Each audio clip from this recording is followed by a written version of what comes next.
Hello and welcome back to Padhai matters class 10th students.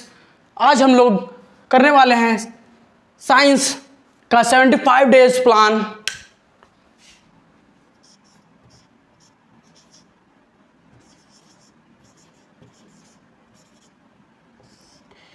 इन 75 दिनों में हमें ऐसे करना है कि हम जीरो पे भी हों तो भी हमारा मार्क्स में इम्प्रूवमेंट आना चाहिए और हमारा टारगेट तो रहेगा 95 प्लस ही। तो हम कैसे कैसे करेंगे अपने चैप्टर्स को। अभी भी तुमको हार नहीं माननी है कि नहीं मुझसे नहीं हो रहा, मेरा तो नहीं हुआ, मेरा नंबर क्या आएगा, इसके बारे में नहीं सोचना है। हमें फ्यूचर की टेंशन नहीं लेनी है, हमें प्रेजेंट में काम करना है ताकि हमारा फ्यूचर बढ़िया हो सके।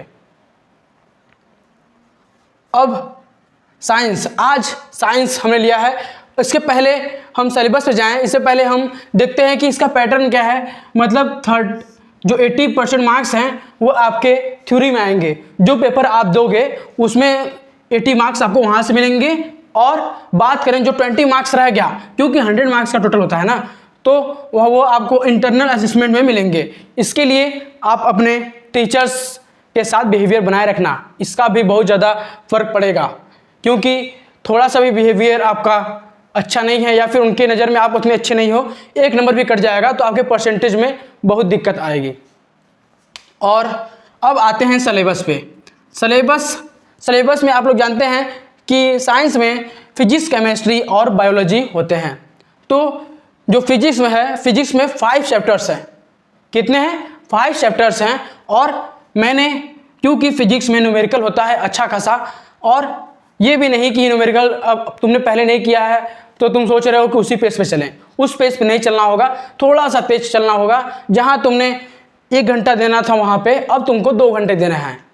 और केमिस्ट्री में 4 चैप्टर हैं, और वहीं बायोलॉजी की बात करें तो 4 चैप्टर हैं।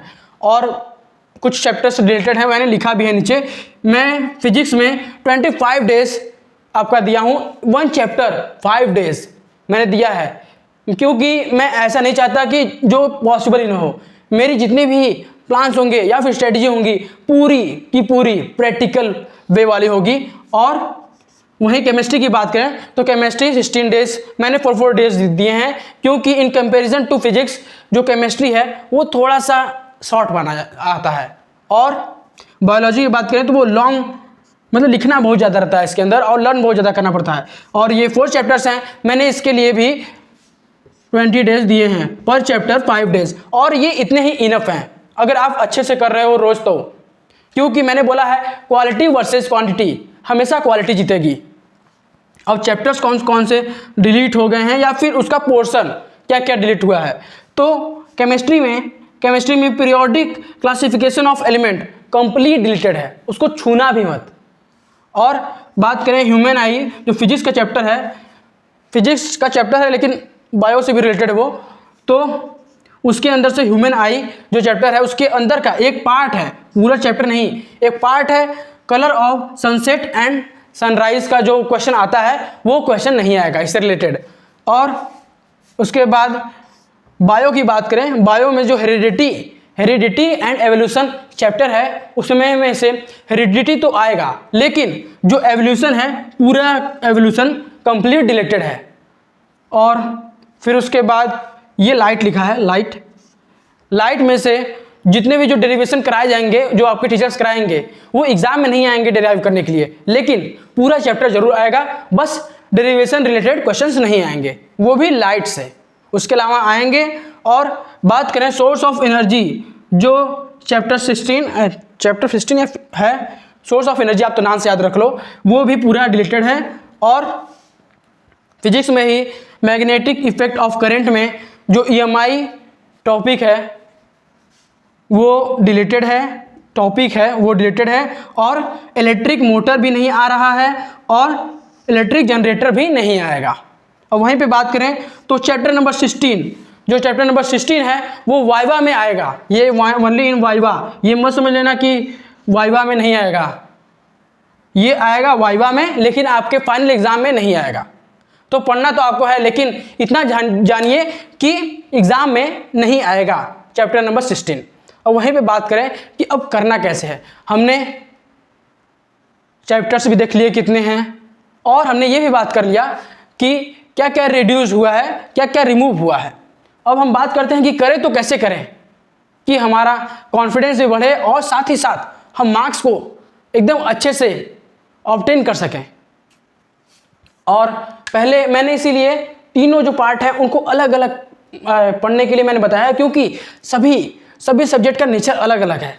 क्योंकि बायोलॉजी का नेचर अलग है, तो इसके लिए आप सिर्फ एनसीईआरटी पे रिलाई कर सकते हो। साथ में लेक्चर नोट्स जो आपके टीचर्स प्रोवाइड करा रहे होंगे उनको पढ़ना है, बनाते जाना है। और अगर ये दोनों जो कंप्लीट हो जाते हैं, आपने जब रिवीजन एक बार कर लिया, उसके बाद शॉर्ट नोट्स जितना शॉर्ट हो सके बस आपके समझने के लिए, तो आप वैसा बना लीजिएगा। उसके बाद revision, multiple revision is must, और उसके बाद प्रीवियस ईयर क्वेश्चन आपको करते जाना है। और ये भी हो जाए तो मॉक टेस्ट पे आना है, और मैं ये बताऊंगा कि कब मॉक टेस्ट करना है, अभी रुको। अब वहीं बात करें फिजिक्स की बात करें तो फिजिक्स में जो थ्योरी है वो तो एनसीईआरटी के बाहर नहीं आएगा, और उसके बाद जो टीचर्स नोट्स हैं वही काफ़ी हैं। और प्रॉब्लम की बात करें तो तुम एग्जाम्पलर, एनसीईआरटी एग्जाम्पलर होती है, उसके क्वेश्चन तुम लगा सकते हो, और उसके अलावा एसचंद की भी आती है। लेकिन तुम ज़्यादा के चक्कर मत पड़ना, नहीं तो फंस जाओगे। ये टाइम बहुत ज़्यादा क्रूशियल है हमारे प्रिपरेशन के लिए। एक तो हमने प्रिपरेशन अच्छी की नहीं, साथ में हमें सब चीज़ चाहिए नहीं, हमें एक ही सोर्स के ऊपर रिलाई करना है और उसको मल्टीपल टाइम करना है, क्योंकि हमें उसके अंदर का पूरा नॉलेज गेन करना है। मैक्सिमम नॉलेज, पूरा तो नहीं ले सकते, लेकिन मैक्सिमम नॉलेज गेन करना है, और हमें एग्ज़ाम को फोड़ना है। तो इस बात को याद रखो। अब हम बात करते हैं केमिस्ट्री की बात करें तो एनसीईआरटी पे भी पूरा तरीके से रिलाई कर सकते हो। अगर तुम्हें समझ में नहीं आ रहा है, तुम्हें थोड़ा सा डिटेल में चाहिए, तो एसचंद पे जाओ। एसचंद में बहुत ज़्यादा डिटेल में है और बहुत ज़्यादा इजी एक्सप्लेनेशन है, जो कि आप स्टूडेंट्सों को बहुत अच्छे से समझ में आएगी। हम लोगों ने भी यही यूज किया है। और उसके बाद टीचर नोट्स काफ़ी होंगे, और साथ ही जो ये, इसके बाद ये नहीं कि इतना ही है, इसके बाद जो यहाँ से नहीं, जैसे इसके बाद जो भी बायो में हमने किया है वही चीज़ आपको फिजिक्स में और केमिस्ट्री दोनों में अप्लाई करना है। अब बात कर लिया हमने कि हमें कैसे कैसे करना है, मेन मुद्दे की बात हो चुकी है। और जिसकी प्रिपरेशन अच्छी चल रही हो वो एकदम स्टार्ट से नहीं स्टार्ट करेगा। आप जितना चैप्टर आपको बचा होगा आप उसके हिसाब से इसमें डेज दोगे। आपको कंफ्यूज नहीं होना है, आप राइट पाथ पे हो। तो जैसे कि अगर मान लो तुम्हारा जो फिजिक्स में है मात्र 2 चैप्टर बचे हैं, तो आपको 5 दिन के अंदर कंप्लीट कर लेने हैं, आप इनसे भी तेज जाओगे। और वहीं पे बात करें हम कि ये जो बच्चे हैं, क्या ये बच्चे स्लो हो जाएंगे? नहीं, ये बच्चे इस टाइम पे तैयार होंगे कि 3 महीने पहले एग्ज़ाम के ये ऑलरेडी लिखने के लिए एग्ज़ाम तैयार हो जाएंगे। अब हम बात करें यहाँ पे 25 डेज हमने फिजिक्स को दे दिया और 16 डेज हमने केमिस्ट्री को दे दिया, और उसके बाद 20 डेज हमने बायोलॉजी को दे दिया। तो 45 प्लस 55 61 डेज हमारा पूरा सिलेबस कंप्लीटेशन में गया। और हमने सिर्फ सिलेबस कंप्लीट नहीं किया, हमको इस तरह ही पूरा फॉलो करके जाना है ताकि हमारा जो बेस है या फिर जो भी टॉपिक है हमें पूरा ऑलरेडी आता रहे। उसके बाद हमें क्या करनी है, हमें उसके बाद रिवीजन स्टार्ट करनी है। जो 14 दिन है तो या किसी की तो 60 डेज में ही कंप्लीट हो जाएगी। तो जो आपके लिए 15 डेज बचे हैं ना, 15 डेज बचे हैं, तो यहाँ पे 5 डेज का रिवीजन। अब यहाँ पे आपको ये नहीं देखना कि कौन सा चैप्टर लॉन्ग है, कौन सा चैप्टर शॉर्ट है, मतलब कौन सा सब्जेक्ट, क्योंकि आपने शॉर्ट नोट्स बनाया तो उतना ही टाइम लगेगा। हाँ, थोड़ा सा कम टाइम लगेगा, लेकिन आपको 5 डेज में ही रिवीजन करने हैं। 5 दिन इन तीनों को देना है 15 में से। और revision mock test, revision previous year. उसके बाद अगर आपका मन हो तो सैंपल पेपर लगा लेना। उसके बाद आप टीचर से जरूर चेक करवाना, क्योंकि टीचर्स जो भी आपका चेकिंग करेंगे वो अपने लेवल पे अच्छे करेंगे, वो जानते हैं कि कैसे कॉपियाँ चेक होती हैं। तो उस हिसाब से आपकी जो गलतियाँ हैं वो आपके अंदर से रिमूव करने की कोशिश करेंगे, और ऐसे आप सिंसियर स्टूडेंट भी बन जाओगे। और ये वक्त ऐसा है कि हमें थोड़ा सा भी डेविएट नहीं होना है। बस 75 दिन और, इतना मान लो तुम, बस 75 दिन के अंदर तुम्हारे अंदर से पूरी की पूरी साइंस कैसे तुम निकलती है तुम भी देखोगे। हाँ, तुम इस समय हो सकती हो कि तुम्हारा सिलेबस एकदम जीरो हो, लेकिन 75 दिन यही आखिरी मौका है, तुम्हें पूरा डिटेल में चलना है और प्रेशर थोड़ा सा कम लेके। हाँ, थोड़ा सा स्ट्रेस तो होगा, मैं मानता हूँ, लेकिन जो यहाँ पे स्ट्रेस था वो हल्का सा कम होगा और इस टाइम को यूटिलाइज करो। अब 75 डेज और साइंस का कंप्लीट हो गया है। इस वीडियो में इतना ही। अगर ये आपको कंटेंट पसंद आ रहा हो तो इस 75 डेज की सीरीज को आप फॉलो कर लो। मैंने आपको सिलेबस बता दिया, क्या क्या रिमूव है वो बता दिया और कैसे करना है ये भी बता दिया। अब बस करना आपको है।